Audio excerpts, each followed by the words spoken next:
Everyone's staring at me across the table like, what is he doing to him? He doesn't know what he's saying. When they understand he doesn't speak English, they start speaking Russian to him like he understands. Da, da, da. And Well, that why is would pretty we? We don't live depressing. here. I have no one to drink with. Let's get married. Oh, we decided to become a band. Really? Are you sure? Really? Really? Are you sure? Really? Hi, everyone. My name is Arus and my husband, Steve Petty, and this is our Unscripted Life podcast.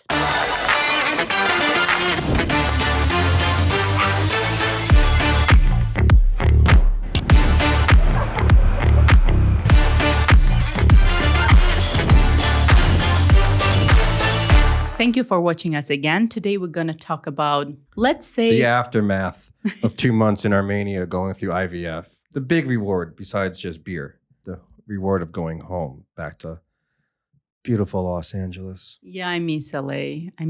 What do you think is the best thing about LA? The weather. It just feels like home. It's just home to me. That's all. Yeah, for me as well. But what Friends, particularly? weather, atmosphere, are things. It's so weird that you don't miss having everything. Well, when people are gone this long as we are, it's like I miss watching my movies. I miss playing my records. I miss having my desk with my big computer to write my scripts on instead of hurtled on my laptop constantly. Not having that option to switch back and forth was getting to me. Interesting. My car. Our cars are just sitting there. I haven't driven in 2 months because I'll never drive out here. I think I made that perfectly clear on the previous podcast. Never, ever, ever. What do you miss? My morning runs. Cosmo, our dog. Yeah, I miss waking up, walking Cosmo to my Starbucks and seeing all my friends that greet me every time I'm there. The great workers there, that store. My morning routine the most. I love waking up early, running, then coming home. Then Cosmo and I go to Starbucks. Then I just do my stuff, cook a breakfast for us, and then start working. Just love that routine. It's my favorite. Our bed. I really miss our bed. I miss sleeping together because I hate sleeping by myself. The apartment that we're living in is a family's apartment for decades. And the way it's designed is they have different beds and they're tiny. We're used to a nice big king-size bed back home and we just can't fit together without snoring or elbow throwing. So we go our separate ways at night. It's pretty depressing. Yeah, depressing, I agree, because I'm not following this trend where husbands and wives sleeping separately. I love sleeping together, even though he snores. Then what else I miss? I miss my walks with my friends, going and getting overpriced smoothies. But it's the process of just getting together, talking. Then my spa sessions. I don't know, LA in general.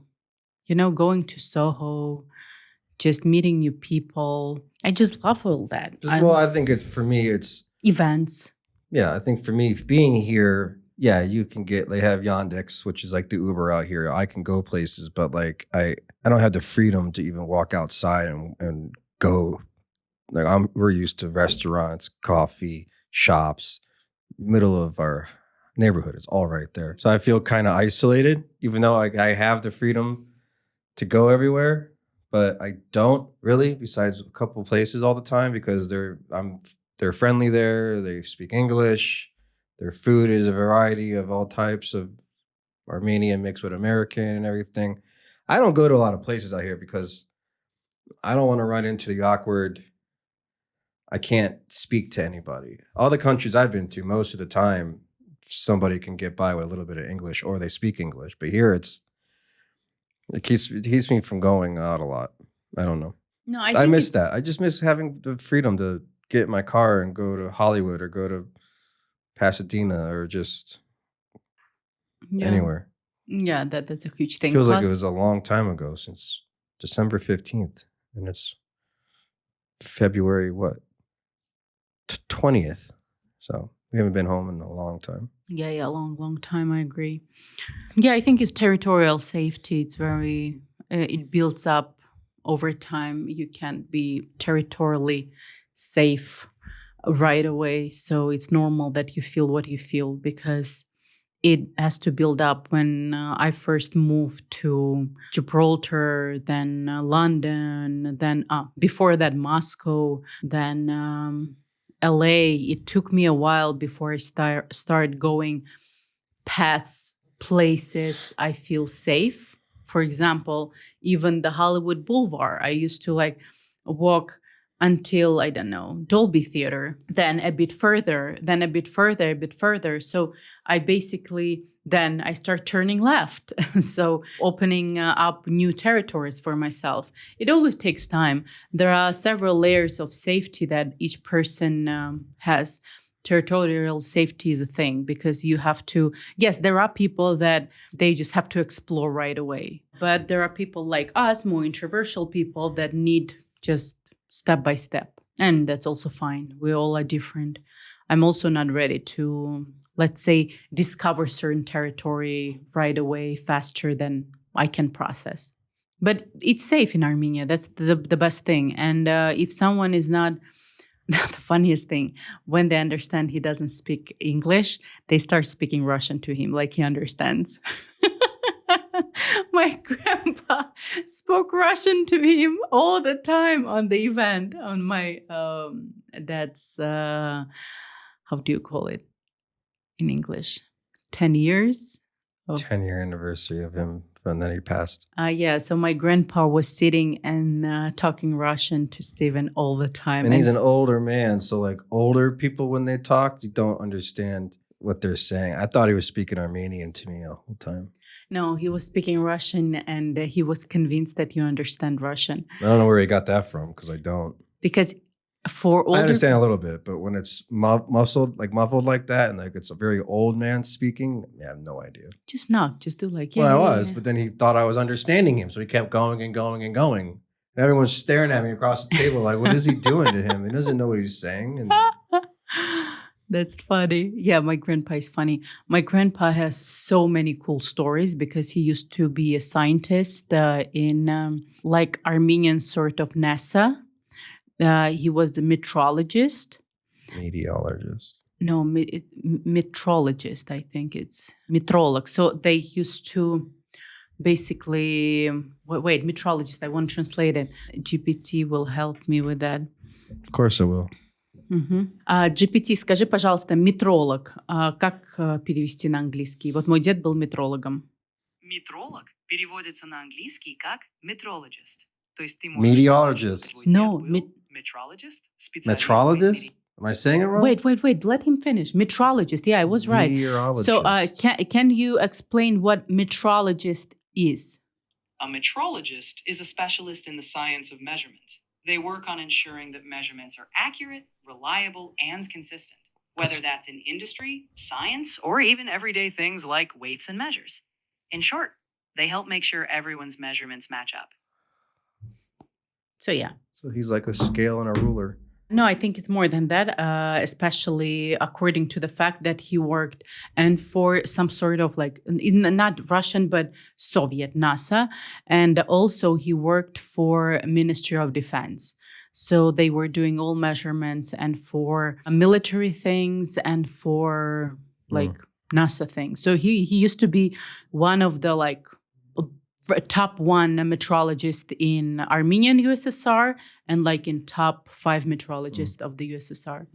So he has lots of stories with all big shots, with, I don't know, lots of stories that he loves to tell. Plus his parents were the ones that escaped genocide, and they met in an actually American orphan house. I don't know what's it called. An orphanage. Orphanage, yeah. In Armenia, Americans built the orphanage, and my great-grandfather and great-grandfather, my grandfather's parents, they met there. They both escaped genocide. Both were survivors. They have different stories, but their stories are quite amazing because they were, I think my grandma was 8 years old and grandpa 10 years old when they escaped. They saved some of their siblings because back then they used to have like 11, 15 kids. And 80% of their siblings died, but they could save some of them. You know, he could have been telling me that story, and I didn't know what he was saying to begin with. So No, he doesn't like telling that story. He gets very emotional when he tells those stories of his parents. He probably was bragging with some, like him meeting some big shot. Some stories I've heard, like maybe thousands of millions of times. But he also loves telling the story how Stalin called his father, because his father used to be the director of Ararat winery, the main winery. Because now they suburban. yeah it's and winery and bourbon cognac, it's actually a word, cognac. So back then there was only one, I think only Ararat or Noi, so it called Yerevan cognac factory, but they did wine as well. And it was the only one. Now they have two, Ararat and Noi, but back then it was only one. And my great grandfather, once he got the call from Stalin, and Stalin ordered like a bunch of things. So yeah, and my grandpa loved telling that story that Stalin called his father. Very cool. Yeah. And actually his father also was the one, he already been a director of also some big establishment. But when war started, he said that he wants to go. Everyone told him that you don't have to. You already have all papers not to go to the war. You're like free. You don't have to be mobilized. But he said, okay, then I don't need all those papers. Just take away from me. Just take away all those privileges. I just want to go to the war. I think it was some, survivor guilt, that he survived genocide, and he was not desperate to die or whatever, but I think that survivor guilt what made him to give up all his privileges, not going to the war, and actually going to the war, because at that time he already had maybe 2 kids and wife at home, but he still gave it up and went to the war. He was safe, by the way. Everything is okay. He was alive. He came back alive. Actually, he also found one of his brothers, I think, after that, because it was 15 of them. Yeah, and he loves telling those stories. Well, they are pretty great. They're pretty great stories. When you hear them, and you're like, what? My bloodline had that? It was in my bloodline. And you're pretty... Maybe one day I will write book just on his story and my great-grandparents' survival stories. So what were we talking about, LA? You just like rambled on about your amazing heritage of your family, and we were talking about what we miss from home. Yeah, but I mean, no, we were talking about my grandpa. Because he was speaking to me in Russian, and he thought I knew what he was saying, and I had no idea what he was saying. So I'm not going to miss that. I'm not going to miss pretending I know what's going on and just nodding and saying da da da. I miss full conversations with people. Also, friends. We don't have friends here, and Why that is would pretty we? We don't depressing. live here. I have my friends. One buddy, my drinking buddy from Russia, and from here at the wedding, he doesn't drink it. Well, I wasn't drinking either, but now that I can drink in a couple of days, he's nowhere to be found for me. I have no one to drink with. Yeah, I think the fact that we don't have friends here is also pretty heavy on us, because, again, we're not extroverts that have like thousands of friends. I have a lot of acquaintances, but I don't have a lot of friends. But here we have like 0 friends, both of us, that we can hang out with, that we have common interest, or we share common... we have relatives, we have people we love. But again, friends, it's a bit different. It's been okay for me, though, because I've been busy with my writing, and I've been focused, and I don't have any distractions besides you. Now I miss friends. I missed like couple of times a week, my friends and I, we go out, we do stuff, we try something new, we gossip. I just miss all that. I miss connecting with people on that level. I think girls need their girls. So important. I never understood girls that gave up their friendship when they start dating someone. I can't, because you're taking one space in my life, they're taking another space in my life, and I'm enjoying both. I don't need to choose. I just can navigate both relationships. And I think if we'd have more friends, we could have explored more. Like we went to Leninakan, we went to Gyumri, the second largest city in Armenia. My clients, they took us there. We explored their place. That's the place they were born.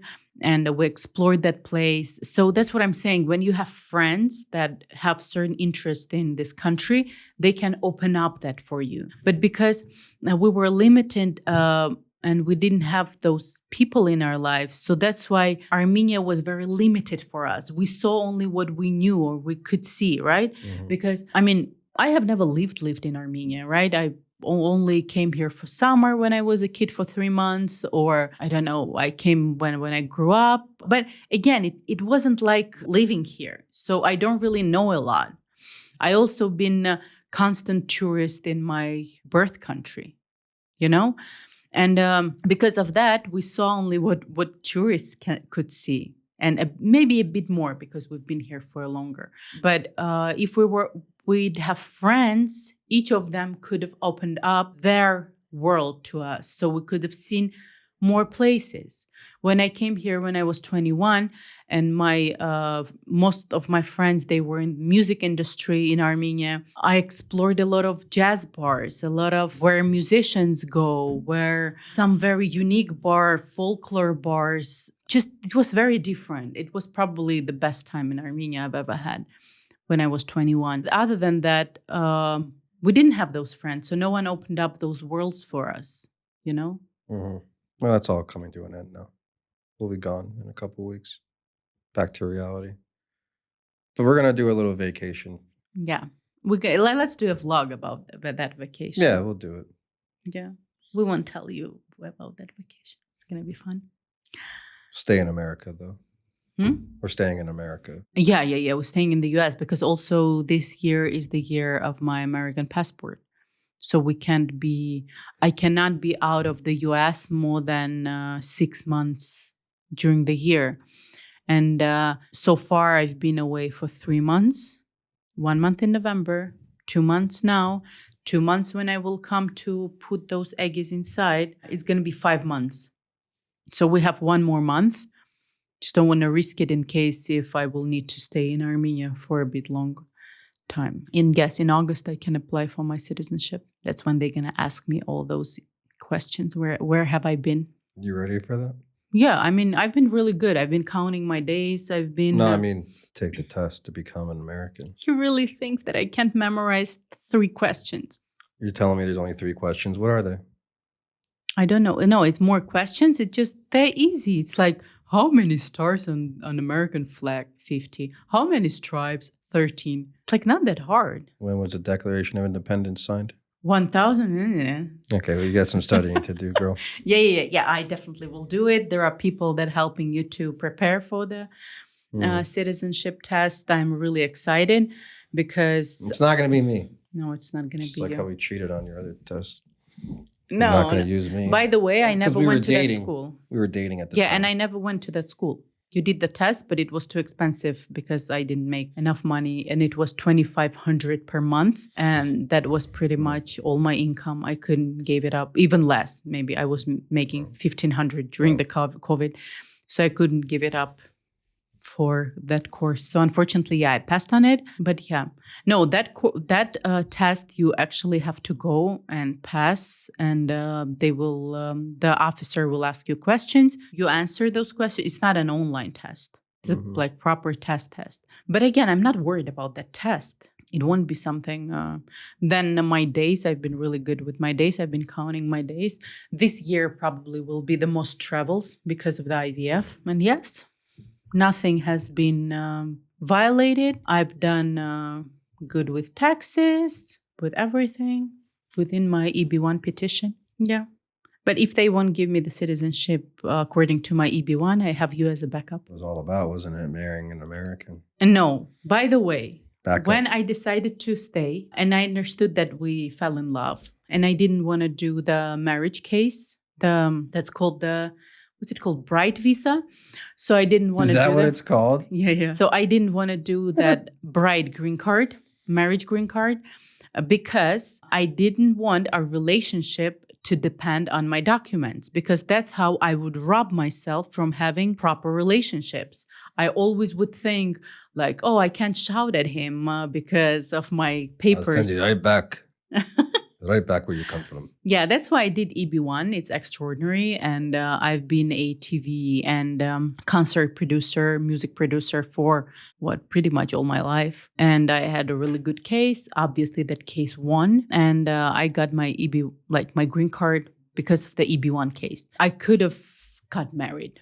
And when we've been waiting for my green card, Steve was very nervous and he's like, let's get married. And all this madness will pass. I'm like, no, I don't want to get married because of my papers. I want to get married. I've been waiting for 30 years to meet someone I will fall in love with and he will propose me and have all that fairy tale. I won't give it up for some papers.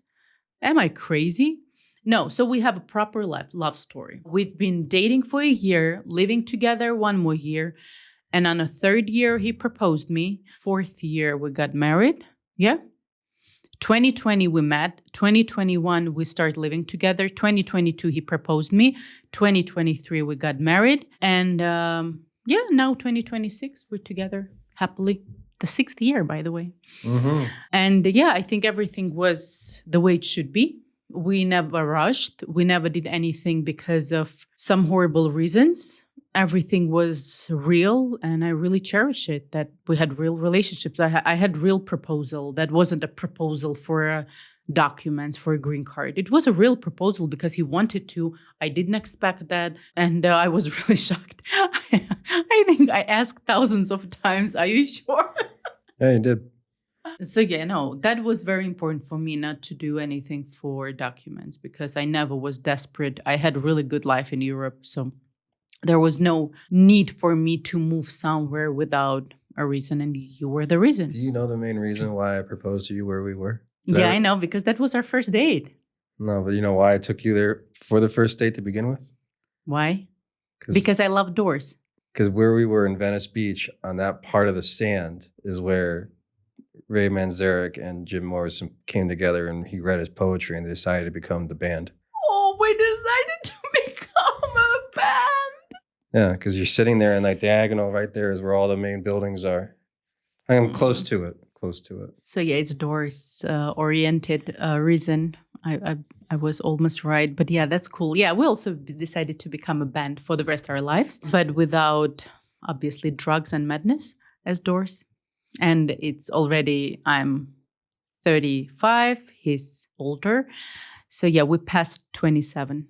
So all good. Yeah, we passed the 27 club. Yeah. So, that's sweet. That's very sweet. Yeah, it was absolutely unexpected, the way you proposed me. Want to tell about that? Yeah, we have time. Tell everyone about the proposal. Laying on the beach, just like anybody would in California. No. From the beginning, how you decided to propose, because it came out of nowhere to me. Because I didn't expect it at all. Like from thinking about buying the ring and where I was and everything? Yeah. Well, at the time I was working on a survival show, and I was in South Africa for a couple months. And I was just sitting what they call the bush, just sitting in their bush area. We're in the middle of nowhere by all the animals. And I just came to me and I thought, you're the one, I'm going to do it. And so the guy that I was working for there, who was running the South African crew and all that, took me into the small town. I think it was Limpopo of South Africa. We were down by the Letaba River and all that. Anywho, we went there and I picked out a ring, bought it, came home. Like a week later, we went to the beach. We laid down and I was messing with my GoPro because I was just at the time getting into filming vacations and just filming stuff. So we were laying on our chest, we were laying on the sand, like on the towel. And I placed it right in front of us. So like on our stomachs, we would see it. And she has no idea what's going on. No idea, she's on her phone like always. So I'm like, she's working. Not it was Wednesday. She's not going to. July 15, 2022. So I let it roll and I'm sitting there. And then I just happened to have it in I don't know, it was my bag or whatever. And I pulled it out. And I had it in the box and I just put it in her face. I didn't get down on one knee. I didn't do the whole traditional thing because I didn't want to. I thought this was cooler. And I asked her to marry me. And she was so off guard with it. And she just, really? Are you sure? Really? Really? Are you sure? Really? It's like, yes, damn it. I got the ring's right here. Yes, it's not a joke. I didn't get this out of a vending machine. Like, this is real. And she says, "Oh my god, oh my god, oh my god!" And I put the ring on her finger. Didn't fit, which is fine because I didn't know your ring size, and I was in Just Africa. a bit. Just a bit. And by the way, ring. it's not a blood diamond. I actually bought it at a real store with paperwork, receipts. For everyone that's been talking shit over the years, she has the only ring, that design, that I believe in this world. Yeah. Because this was I've a never small store With in the 7 middle rings. of nowhere in South Africa. You said it was like they had It's the only 7 one. rings. Yeah. Well, no, they had like 20 rings to pick from, but they were no duplicates. They were all handmade by this guy, designed by this guy. So you're welcome. Yeah. I didn't love go my to ring. Jared's. I don't know what's the Jared's, but I love my proposal story. Of course you don't. I love the way it came to you out of nowhere. And yeah. That was it. Before I bought the ring, I called my mom and I told her what I was doing. And she was like, okay. I'm like, do you understand what I'm trying to tell you here? She goes, you're going to buy a ring and go and propose to Arus. I said, yeah. She goes, oh my God, oh my God. That's funny. So, yeah, and I could have robbed myself from that. So no, I would never, ever rob myself from this. Imagine if we would decide, if we would panic while we've been waiting on maybe one green card, and we would be like, yeah, let's get married. We would rob ourselves from this moment, you know? And I think that's one of the most beautiful moments of our relationship. I think because I was in Africa, I was like, when am I going to get, I mean, I'm sitting on an opportunity here. Why would I could be so different than any other man out there with a proposal situation. And I kind of just You did it. I love my proposal story and proposal everything and ring. So yeah, thank you very much for watching us. I think today's episode was very Random. Yeah, it's like was all over the place, but I really loved it, really enjoyed it. We talked about important things and about our future plans. Thank you very much for watching us. And this was Steve Petty, Arus Armenian. We will see you next time. Have a good night. Bye-bye.